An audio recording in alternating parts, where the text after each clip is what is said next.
Hello, this is Hard Chatter, and today I want to wish you a Merry Christmas.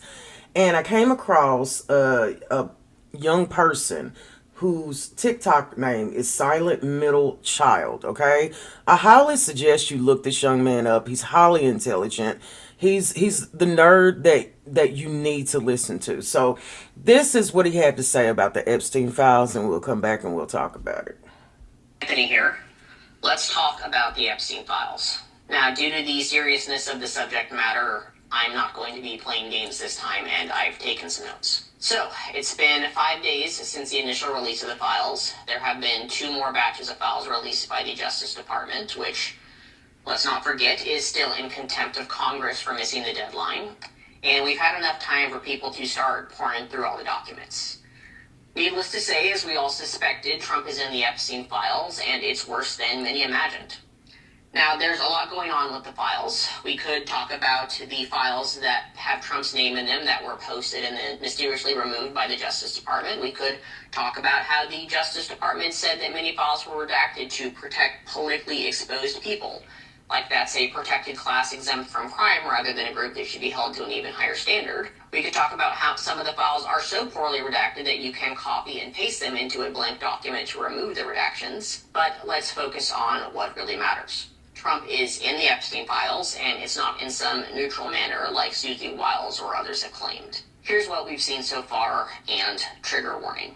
In one letter from a U.S. attorney to an unknown recipient, the attorney claims that Trump was on Epstein's plane much more than previously reported, specifically during the period that Epstein was known to be most active in his abuse of children. During at least two of those flights, Trump was accompanied by women who could be, quote, possible witnesses in Maxwell's case. And the attorney claims that the information is for, quote, situational awareness so that there isn't a, quote, surprise down the road. In a letter between Epstein and Larry Nassar, the former U.S. gymnast doctor and another convicted child predator, Epstein tells Nassar that Trump, quote, shares their love of young, nubile girls. In another account, a report made to the FBI by a limousine driver in the Fort Worth area in the 90s, the driver says he carried a woman who claims she was sexually assaulted by Trump and Epstein and afraid to call the police because, quote, they will kill me. The woman was later found with, quote, her head blown off.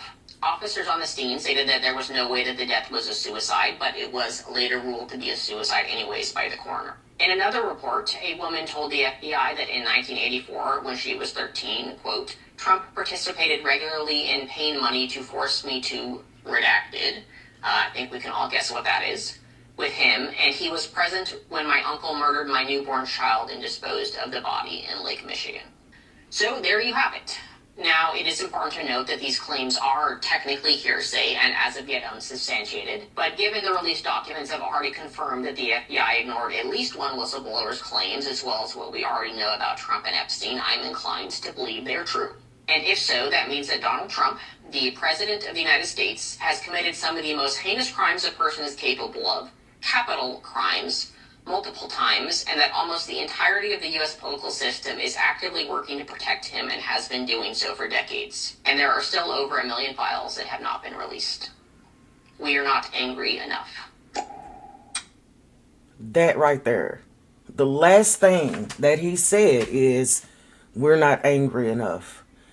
Murder of a child. I mean, these are the accusations until proven, innocent in the court of law, right? Or guilty, right? But this kind of accusations don't come out every day, especially against a sitting president.